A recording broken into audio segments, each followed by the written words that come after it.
하나님 말씀은 사도행전 12장 1절로 19절, 조금 많습니다. 1절로 19절 말씀까지 한 목소리로 같이 읽겠습니다.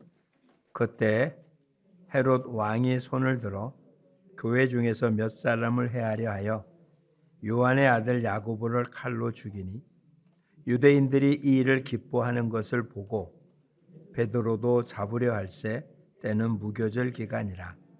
잡음에 옥에 가두어 군인 내식인 네페에게 맡겨 지키고 6월절 후에 백성 앞에 끌어내고자 하더라. 이에 베드로는 옥에 갇혔고 교회는 그를 위하여 간절히 하나님께 기도하더라.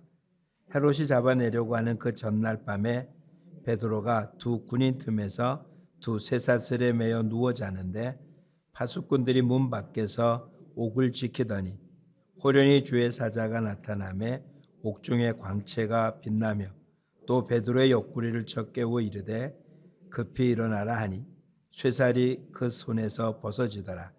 천사가 이르되 띠를 띠고 신을 신으라 하거늘 베드로가 그대로 하니 천사가 또 이르되 겉옷을 입고 따라오라 한대 베드로가 나와서 따라갈새 천사가 하는 것이 생시인 줄 알지 못하고 환상을 보는가 하니라. 이에 첫째와 둘째 파수를 지나 시내로 통한 쇠문에 이르니 문이 저절로 열리는지라. 나와서 한 거리를 지나매 천사가 곧 떠나더라. 이에 베드로가 정신이 들어 이르되 내가 이제야 참으로 주께서 그의 천사를 보내어 나를 헤롯의 손과 유대 백성의 모든 기대에서 벗어나게 하신 줄 알겠노라 하여 깨닫고 마가라 하는 요한의 어머니 마리아의 집에 가니 여러 사람이 거기에 모여 기도하고 있더라. 베드로가 대문을 두드린데 로데라 하는 여자아이가 영접하러 나왔다가 베드로의 음성인 줄 알고 기뻐하여 문을 미쳐 열지 못하고 달려 들어가 말하되 베드로가 대문 밖에 섰더라 하니 그들이 말하되 내가 미쳤다 하나 여자아이는 힘써 말하되 참말이라 하니 그들이 말하되 그러면 그의 천사라 하더라. 베드로가 문 두드리기를 그치지 아니하니 그들이 문을 열어 베드로를 보고 놀라는지라.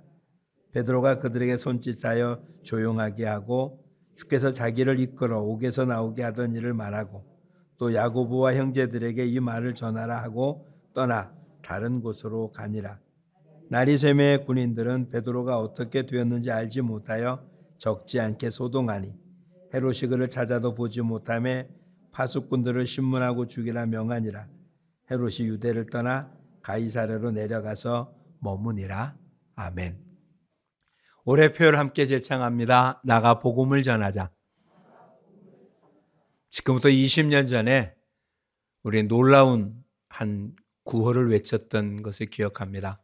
꿈은 이루어진다라고 한 월드컵 4강에 올라간 모습이 그게 벌써 20년 전 이야기가 됐습니다. 그때부터 우리의 마음 깊숙한 곳엔 뭔가 바라면 이루어진다라고 하는 그러한 것들을 갖게 됐죠. 어찌 보면 그 이전서부터 그런 모습 우리한테 있었습니다. 지성이면 감천이라는 표현도 그런 거죠. 뭔가 바라고 거기에 집중하고 그러면 현실이 되어지는 모습. 과연 그러한 모습들이 우리가 말하는 기도라는 것하고 같은 걸까? 그렇죠? 오늘 제목이 기대입니다. 기대. 그것이 우리가 말하는 기도하고 같은 건지 한번 살펴보고자 합니다. 오늘 본문의 내용은 좀 독특하죠. 헤롯 왕이라고 나옵니다. 이름은 헤롯인데 헤롯이 한 사람이 아니라서 성경 볼 때 헷갈릴 수 있습니다. 예수님 태어났을 때 그 당시에 분봉 왕도 헤롯이었습니다. 그렇죠? 근데 예수님 어렸을 때 애굽으로 도망갔다 이집트로 피난 갔다가 다시 돌아올 때 그때도 그의 아들 역시 헤롯이라고 불렀고요. 그리고는 한 30여 년, 40년가량이 지난 뒤인데 지금도 헤롯이라고 합니다. 하여튼 헤롯이라는 이름이 같다고 사람이 같은 모습은 아닌, 헤롯은 유대 분봉왕이긴 한데 유대인은 아닙니다. 독특하죠. 로마로부터 왕의 칭호를 받고는 있지만 우선 유다 지파의 후손이 아니 이스라엘 사람 자체가 아닙니다. 그러니 이스라엘 사람으로서는 헤롯을 왕으로 인정할 수가 없죠. 그의 직분은 왕일지 몰라도 유대인들은 다윗의 후손이 한 사람을 왕으로 인정한 적이 없기 때문에 왕으로 인정하지 않습니다. 그런 어떤 권한은 대단하잖아요. 그가 오늘 한 행위를 보면 야고보를 칼로 죽였습니다. 요한의 형제 야고보, 12사도 가운데 있는 야고보가 교회 사도들 가운데 제일 먼저 순교를 당한 모습입니다. 그랬더니 사람들이 다 좋아하더라. 그래서 베드로도 잡았고 이제 그것이 무교절이기 때문에 무교절이 한 주간 지난 무교절은 6월절의 첫 번째 날이 무교절이고요. 한 주간이 다 지난 마지막이 6월절 한 주간이 끝나는 모습입니다. 그러니까 유교절이 지나면 절기 또는 재판이나 아무것도 안 하거든요. 그래서 이 절기가 끝내서 그들을 재판하려고 했는데 바로 그 기간 오늘 본문에 보면 그렇게 해서 헤롯이 베드로를 꺼내려고 하는 전날 저녁이라고 돼 있어요.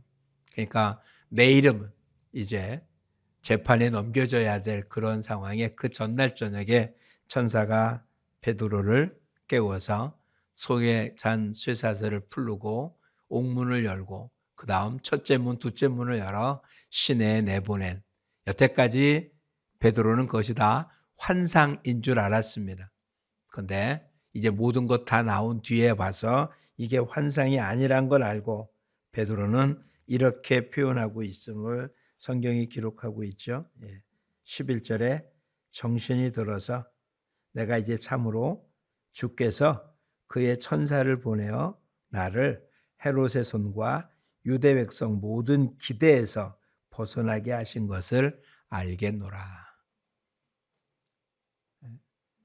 그리고는 이제 기독교인들이 모여있는 마가 다락방이라고 되어 있습니다. 12절 마가라는 요한의 어머니 마리아의 집에 가서 문을 두드리자 이제 로데라고 하는 계집아이가 문을 열어왔다가 베드로의 음성을 듣고는 문 열어주는 것도 있고 집 안으로 달려가서 베드로가 문 밖에 있다라고 외치자 그곳에 있던 사람들이 너가 미쳤다라고 말합니다. 왜냐하면 지금 건 한 주간 동안 옥에 갇혀 있었던 베드로였고 무교절 그리고 6월절이니까요. 한 주간이잖아요. 그리고 이제 내일이면 재판해야 될 베드로가 지금 문 밖에 있다는 말을 하는 게주바이에게는 로데라는 말의 이야기는 미쳤다라고 표현했어요. 아니라고. 그러자 뭐라고요? 그렇다면 그의 천사다. 유대인들의 그 당시의 사고방식이었어요. 그런데도 계속 문 두드리는 소리가 나자 문을 열어보고 베드로인 줄 알고 놀랬다라는 얘기예요. 그랬더니 조용하게 하고 자기한테 일어난 일을 다 이야기한 다음에 이 이야기를 야고보와 형제들에게 전하라고 하고 떠났다. 야고보가 또 나와요. 사도들 중에 야고보가 2명이지만 이 두 번째 야고보는 아마 예수님의 동생 야고보일 거라고 생각이 되어집니다. 왜냐하면 좀 더 있으면 13장에 이 야고보가 아주 큰 역할을 하거든요.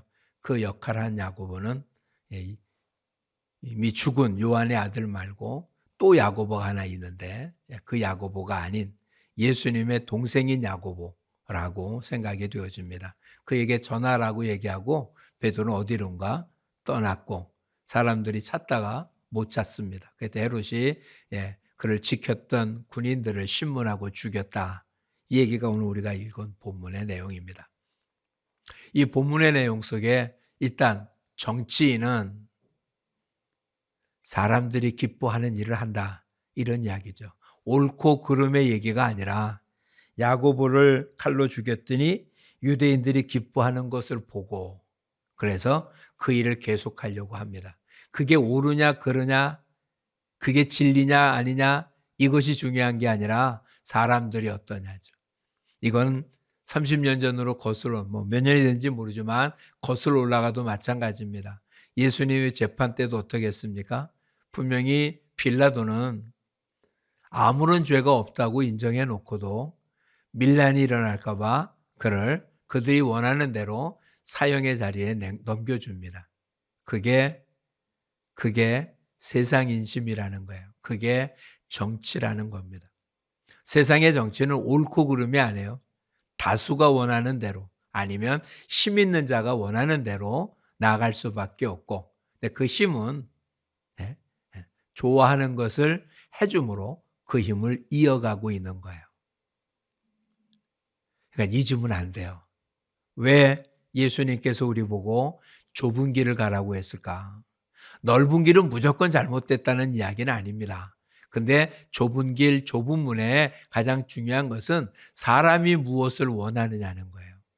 사람이 원하는 길, 그 중에서도 우리 개인이 육신적으로 원하는 길, 그 길은 얼마나 좋겠어요. 그렇죠? 생각해 보세요. 일은 힘든데 취미는 좋잖아요. 그렇죠? 똑같은 일을 해도 그것이 직업인 사람은 귀찮은 거고요. 똑같이 일을 하는데 그것을 취미 삼아 하는 사람은 즐기는 거잖아요. 그렇죠? 그래서 이렇게 취미 삼아 하는 사람을 아마추어라고 그러잖아요. 아마추어 앞에는 아마르, 사랑한다는 단어입니다. 사랑해서 하니까 똑같은 일 해도 힘들다고 얘기 안 해요. 즐겁다고 그러지.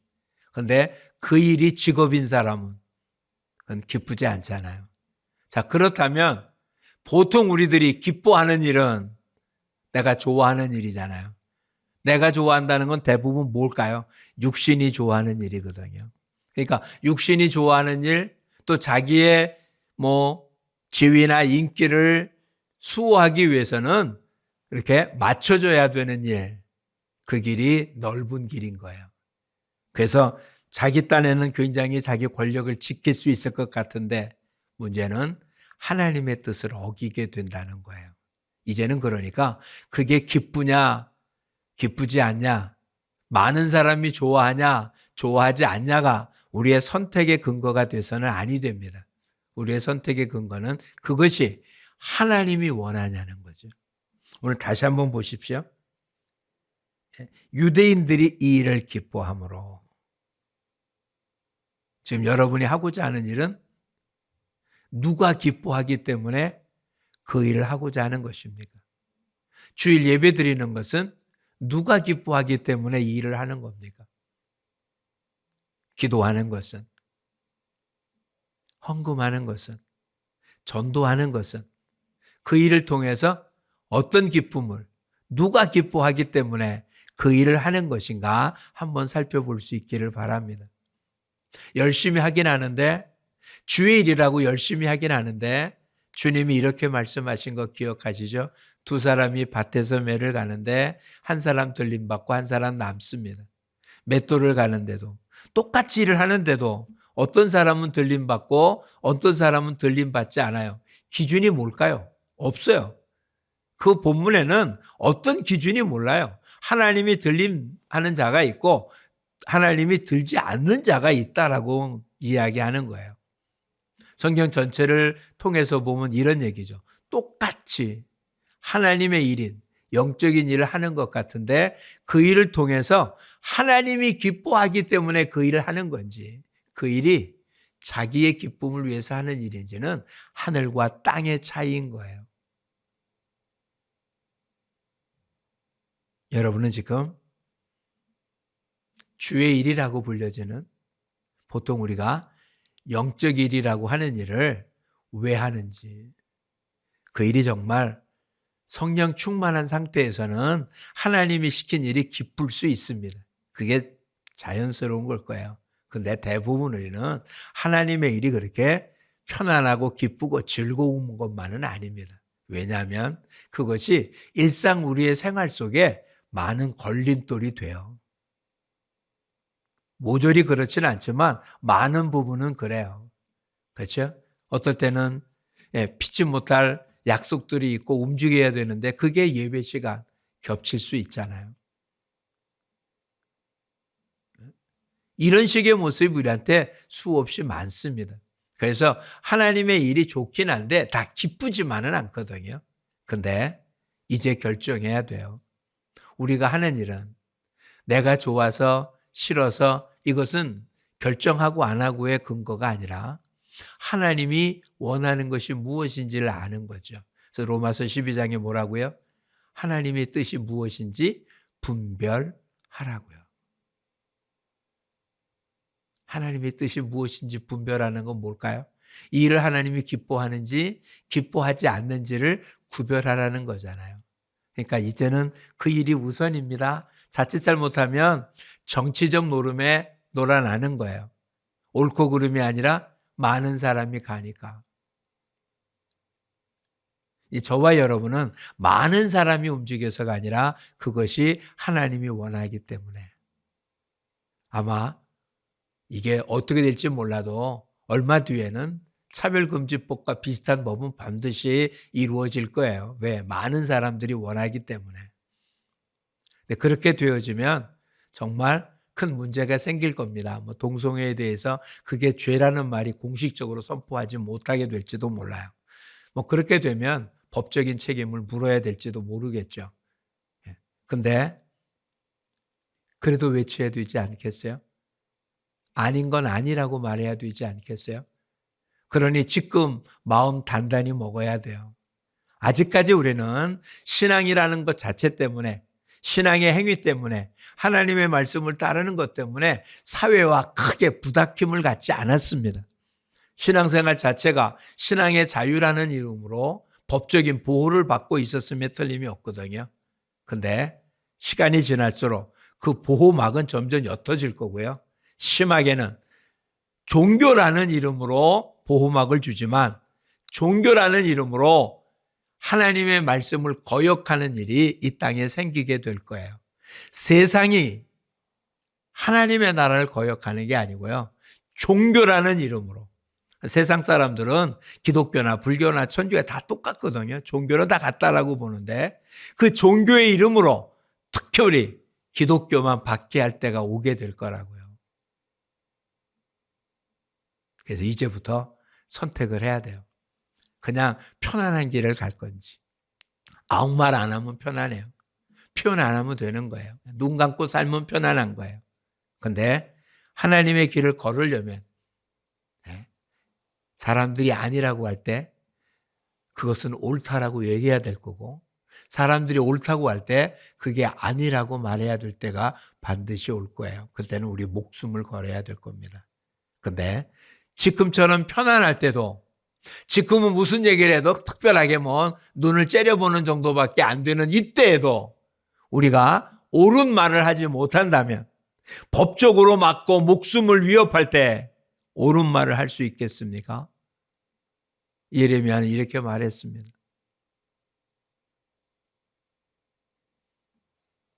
어떻게 경주하겠냐? 사람과도 경주를 못하면서 말과 어떻게 경주를 하겠냐?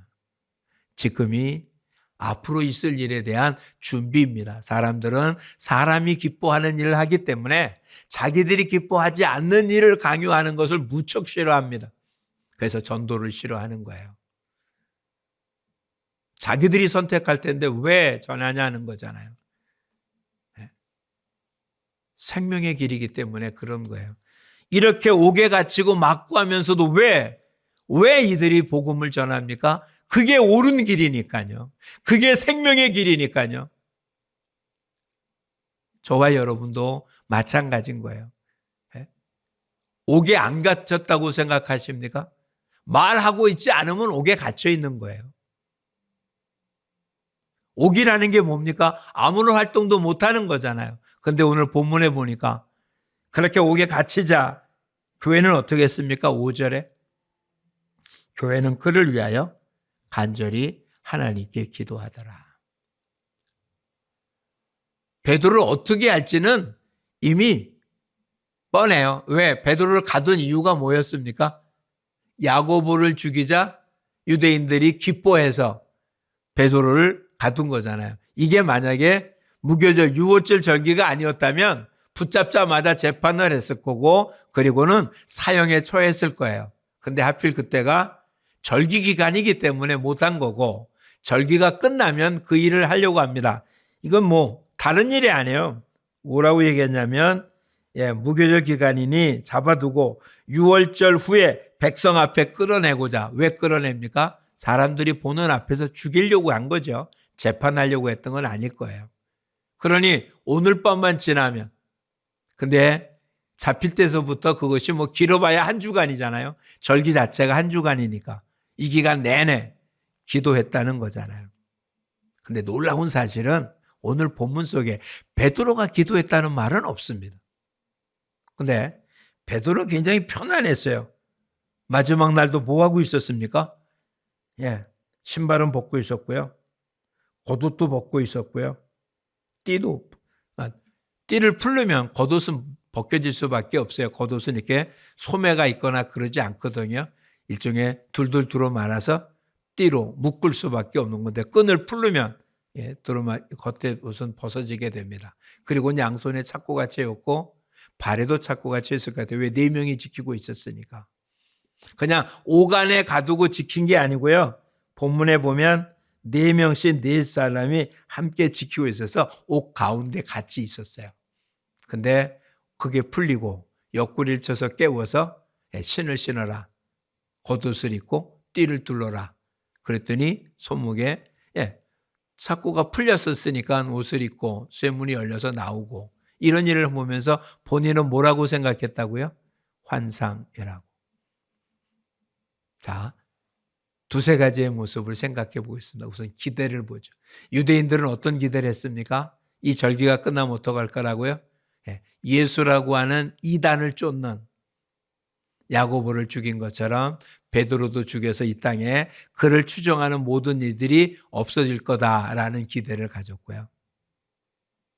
또 교회는 어떤 기대를 가졌습니까? 하나님께 기도하면 하나님이 어떤 도움을 줄 거다라는 기대를 가졌죠. 그렇죠? 그래서 베드로가 그들이 모여있는 집 앞에 왔고 문을 두드렸는데 그들은 뭐라고요? 베드로는 그 앞에 있을 수가 없어요. 분명히 옥에 있어야 되니까 이것은 그 말을 전하는 자가 미쳤거나 아니면 뭐라고요?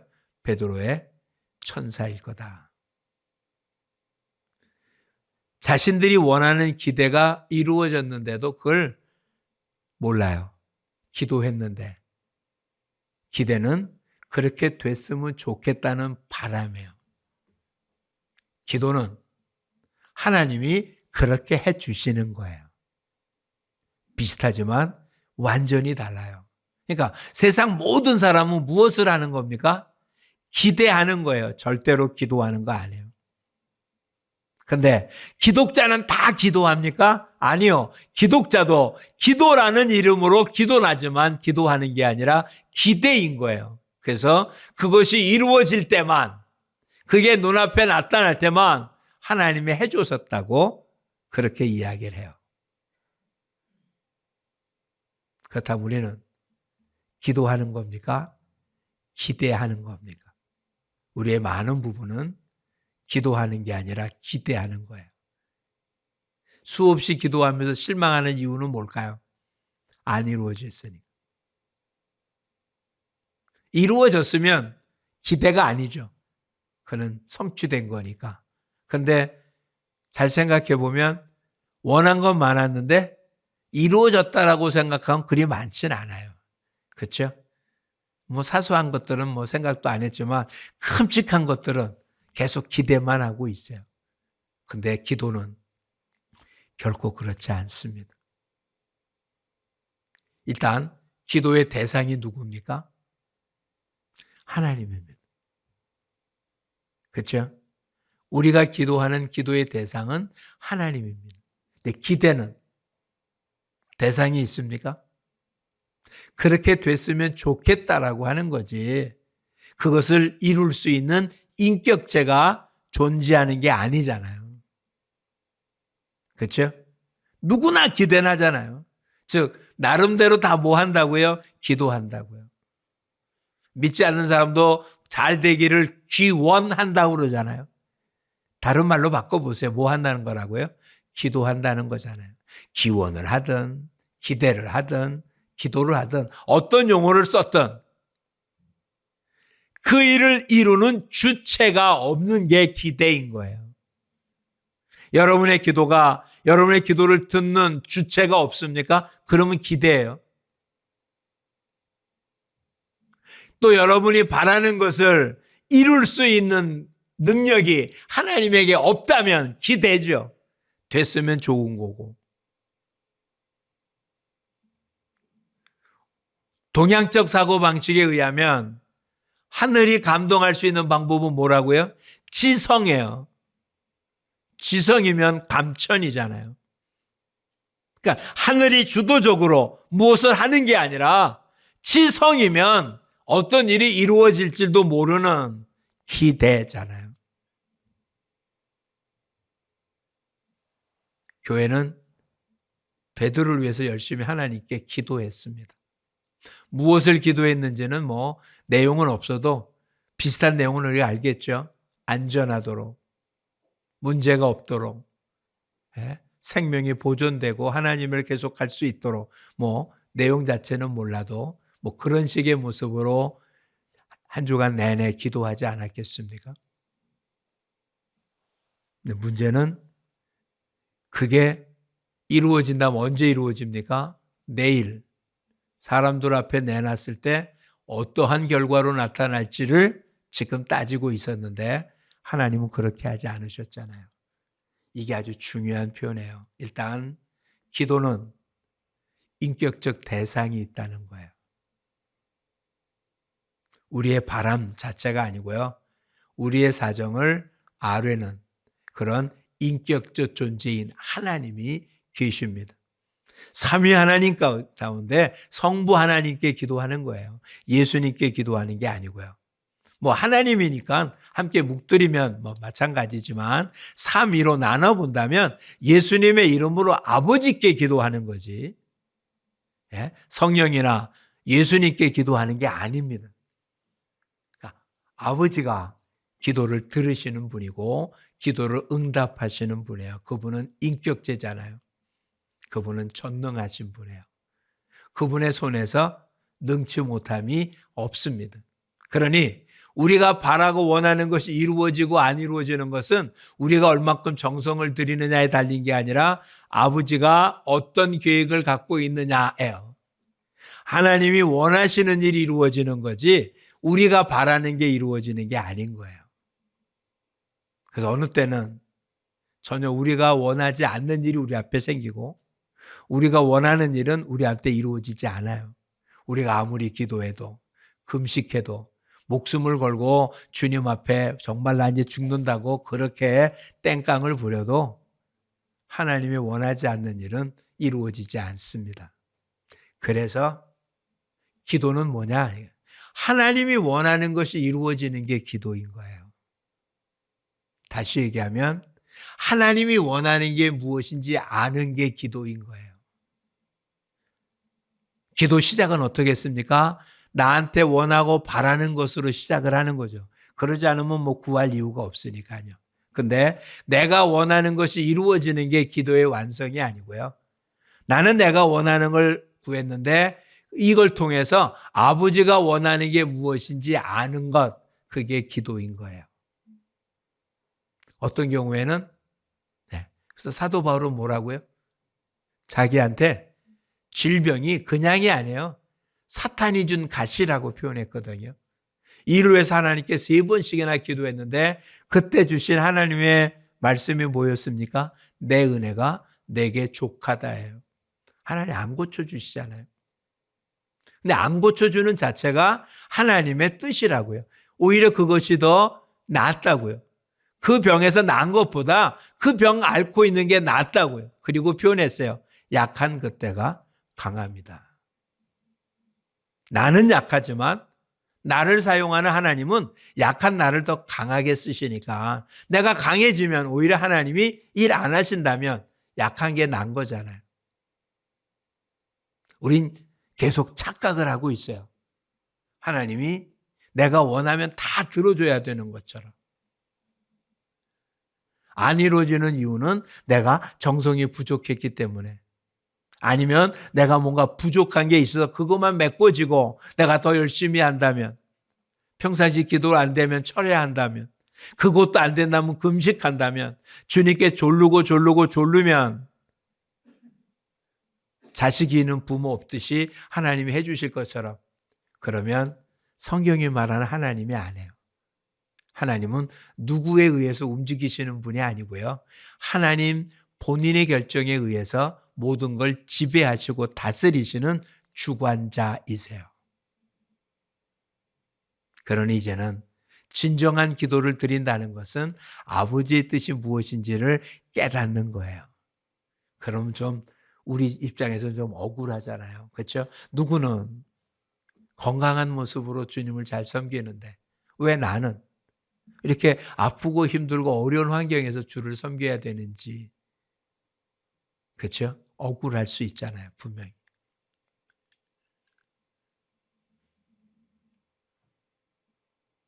근데 성경은 분명 말씀합니다. 하나님은 공평하신 하나님이세요. 그 공평이라는 얘기를 우리가 살고 있는 일생으로만 따지지 말고요. 영생으로 따져보세요. 우리가 무엇을 더 잘해서 이 땅에서 다 누리고 뭐고 이런 것이 아니라 하나님이 주신 것으로 공평하다면 일생 동안 고통당한 자는 영생 속에서 하나님 그 값을 충분히 치러주실 것이거든요. 그러니 이 땅에 사는 동안 다른 사람과 비교해서 좀 어렵고 힘들고 고통스러운 게 결코 손해보는 일이 아니라는 거예요. 우리가 살고 있는 삶의 모습만 보면 절대로 공평하지 않잖아요. 그렇죠? 솔직하게 생각하고 말해보세요. 지금 표현하라고 그러면 못 표현하지만 여러분 마음속으로 한번 해보세요. 정말 하나님이 공평하십니까? 논리적인 표현하지 말고요. 여러분의 감각에, 여러분의 지금 느낌에, 여러분이 갖고 있는 현실에서 하나님 정말 공평하다고 여기십니까? 하나님 공평하신 하나님이라고 말씀드리고 그래서 그냥 얘기하지, 실상 내 삶 속에 하나님 공평하다고 여겨지는 경우는 극히 드뭅니다. 근데 도대체 하나님이 공평하려면 어떡할까? 영생이라는 시간을 통해서 보면 하나님은 공평하십니다. 분명 공평하십니다. 그렇다면 지금의 차이 나는 것 같고 신경 쓸 이유가 없는 거예요. 그렇죠? 우선 적극적인 모습을 하나 가지세요. 하나님 어떤 분이라고요? 공평하다고요. 근데 나는 아프고 저 사람은 건강한데도 하나님 어떻다고요? 공평하다고요. 그럼 나는 왜 이렇게 약하게, 힘들게, 어렵게 하셨냐? 하나님은 그 일을 통해서도 하나님 역사하시기 때문에 그래요. 한번 살펴보세요. 아픈 것을 좋아하는 사람이 있겠어요? 모든 사람이 기뻐하는 거 어떤 거겠습니까? 성공한 사람, 건강한 사람, 형통한 사람, 잘 되는 사람, 이런 사람들을 다 좋아하지. 아픈 사람, 힘든 사람, 찌그리는 사람, 괴로운 사람, 좋아할 사람이 어디 있겠어요? 근데 사람이 기뻐한다고 하나님이 거기에 끌려다닐까요? 그러지 않습니다. 우린 지금 사도 바울을 대단하게 보는데 사도 바울 스스로 뭐라고 얘기하냐고요. 그는 질병으로 고통당하는 자였고요. 자기는 이렇게 표현해요. 글은 대단한데 말은 졸하다. 사도 바울이 쓴 글은 대단했잖아요. 근데 스스로 표현하기를 자기는 말에 졸하다라고 표현했어요. 그러니까 정말 사도 바울은 사람들 앞에 섰을 때 그게 대단하게 느낄 수 없는 사람이었는지 모르겠어요. 외모상. 아마 그가 열심히 바리새파에서 수고하고 애썼던 것 중에 하나가 어찌 보면 외형적인 모습이었을지도 몰라요. 그 나이 되도록 결혼도 안 한 것도 그렇고요. 로마 시민권을 갖고 있는 자고, 그 당시 가장 총명한 젊은이였는데 왜 결혼도 안 하고 그랬을까? 알 수는 없어요. 기록되진 않아서. 근데 아마 외형적인 모습이 다른 사람들보다 뛰어나지 않은 것 같아요. 그러니까 그런 면에서는 공평하잖아요. 그렇죠? 다시 한번 살펴보십시오. 기도는 우리의 바람이 아니고요. 하나님의 뜻이 이루어지는 거예요. 그래서 예수님 우리한테 뭐라고 기도하라고 했습니까? 하늘에서 이루어진 것처럼 뭐가? 하나님의 뜻이 이 땅에서도 이루어지도록. 그렇게 기도한다는 얘기는 지금 나한테 주어진 환경과 이 모든 조건들을 통해서 뭐가 이루어지기를 원한다고요? 내가 이 환경을 벗어나는 걸 원하는 게 아니라 나한테 주어진 이것을 통해서 하나님의 뜻이 이루어지기를 원한다. 이렇게 기도하라는 거잖아요. 힘드십니까? 그 힘듦이 벗어나는 게 우리의 기대예요. 또 하나님 그렇게 해주시겠다고 약속도 했어요. 그런데 그것을 벗어나는 또 하나의 모습은 그 일을 주신 하나님의 뜻이 완성돼야 그것을 벗어날 수 있지 않겠어요? 그렇죠? 그렇지 않다면 그런 걸 줄 이유가 없잖아요. 우리를 낮췄으면 낮춘 이유가 있을 거 아니에요. 그 이유가 완성돼야 올라가든지 말든지 할 거 아닙니까? 근데 그 일은 이루어지지 않고 좋아지기만 바란다면 하나님의 뜻을 어길 수밖에 없잖아요. 이제는 지금에 있는 사정을 벗어나려고 애쓰는 게 아니라 나한테 이것을 준 이유가 무엇인지 끝까지 그 이유는 모를 수 있습니다. 그런데 그 이유를 허락하신 하나님의 뜻이 이루어지도록 내가 지금 무엇을 하면 되냐고 묻고 묵상하고 그 가운데 하나님의 영광을 위해서 일하는 자체가 기도인 거예요. 저와 여러분 그래서 쉬지 않고 기도할 수 있는 거예요. 말하고 외치는 것만 기도가 아니고요. 하나님의 뜻을 이루려고 사는 삶 자체가 다 기도인 거죠. 자, 오늘 다시 한번 표현해 보죠. 왜 사도 베드로는 옥에 갇혔는데 너무 편안한 것 같지 않습니까? 교회는 그를 위해서 밤낮 기도하고 있는데 베드로는 글쎄 너무 피곤해서 잠들었는지 모르지만 잠들었어요. 예?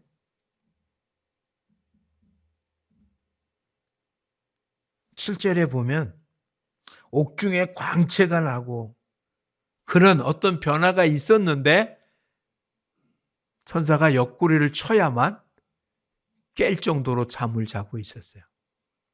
나중에 보면 사도 바울도 어떻게 했습니까? 빌립보 감옥에 갇혀 있었잖아요. 근데 뭐 했다고요? 찬송하고 기도했다.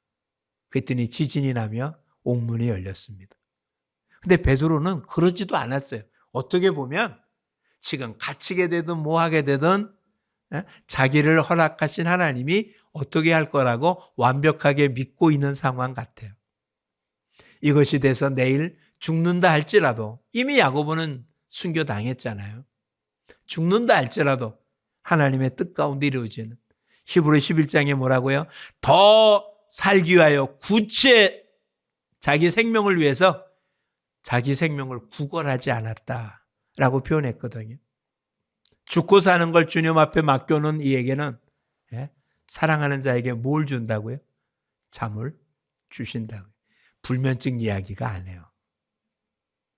이와 같은 경우예요. 내일은 죽을 텐데 오늘도 깊은 잠을 잘 수 있는 건 주님께 맡겼기 때문에 사랑하는 자에게 잠을 주시는 거예요.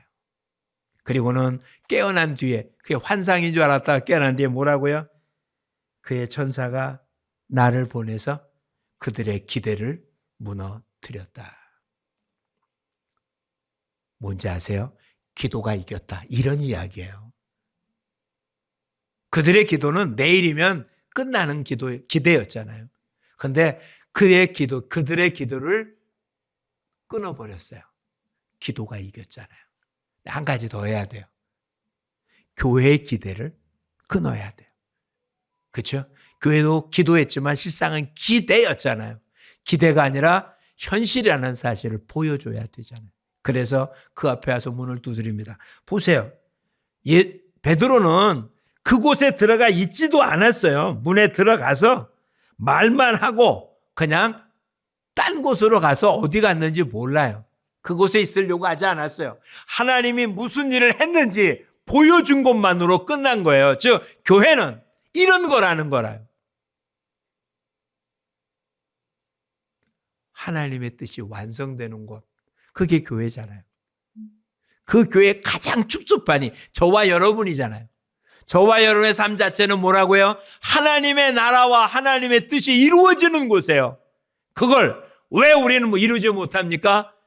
내가 원하고 사람들이 원하고 기뻐하는 일에 나의 시간과 물질과 내 힘을 투자하기 때문에 하나님의 뜻이 이루어지지 않는 거죠.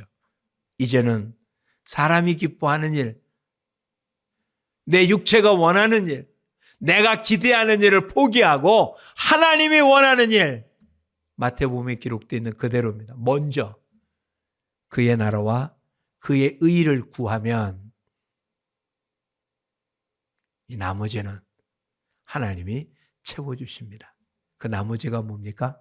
우리가 일상생활에 우리가 애쓰고 수고하는 거예요. 우리의 일상생활의 수고가 먹고 마시고 자고 이런 것 때문에 수고하는 거잖아요. 그것 때문에 시간을 쪼개고 그것 때문에 밤잠을 안 자고 그것 때문에 스트레스 받으며 일하는 거 아닙니까? 그런데 그것을 우리가 수고하고 애쓰고 노력하고 더 많이 투자한다고 얻는 게 아니라 먼저 그 나라와 그의 의, 하나님의 뜻을 이루면 이것은 그냥 하나님이 더해 주신답니다. 에덴 동산을 우리가 만들어 들어가는 게 아니고요. 하나님이 에덴 동산을 만들고 아담을 그곳으로 이끄신 거예요. 우리 보고 하나님의 전신갑주를 만들라고 한 게 아니고요. 하나님이 전신갑주를 만들어 놓고 우리 보고 취하라고 한 거예요. 부모가 자녀를 위해 모든 걸 준비해 놓는 거지 자녀가 준비하지 않습니다. 하나님 우리 아버지십니다. 그 아버지가 이미 다 준비해 놓으셨습니다. 근데 아버지가 준비한 것보다 우리가 준비하려고 애쓰는 기대를 버리고 이제는 아버지가 준비했다는 사실을 믿고 아버지의 뜻을 행하면 저와 여러분 오늘 본문에 나타난 것처럼 그의 천사가 헤롯의 손과 유대 백성의 모든 기대에서 벗어나게 하는 세상 사람들이 생각하는 모든 것을 벗어나게 하는 놀라운 축복이 저와 여러분에게도 임하게 될 줄 믿습니다. 기대하는 자가 아니라 기도하는 자가 되기를 축복합니다. 기도하겠습니다. 고맙습니다, 주님. 참새 한 마리도 하나님이 허락하지 않으면 땅에 떨어지지 않는 그런 하나님이 저희를 사랑하시는데 내 삶의 현장은 천차만별입니다. 정말 부러울 정도로 편안한 사람도 있고 정말 안타까울 정도로 고통당하는 사람도 있어서 하나님 공평하지 않다고 느껴질 때가 많음을 고백할 수밖에 없습니다. 그러나 주님, 하나님은 공평하신다는 것이 분명합니다. 그 공평하신 하나님께서 오늘 우리를 사랑하시고 아버지의 뜻이 이 땅에 이루어지기를 원한다는 사실을 우리는 기억하며 이제는 내가 원하는 것이 아니라 하나님의 뜻을 추구하고 하나님의 뜻을 분별하고 그 뜻이 내 삶 속에 이루어지기를 원할 때 세상 사람들이 우리를 바라보며 기대를 하나님 무너뜨리고 하나님의 영광을 드러나게 할 줄 믿사오니 이제는 참으로 기도하는 우리 모두가 되게 하여 주옵소서. 예수님 이름으로 기도합니다. 아멘.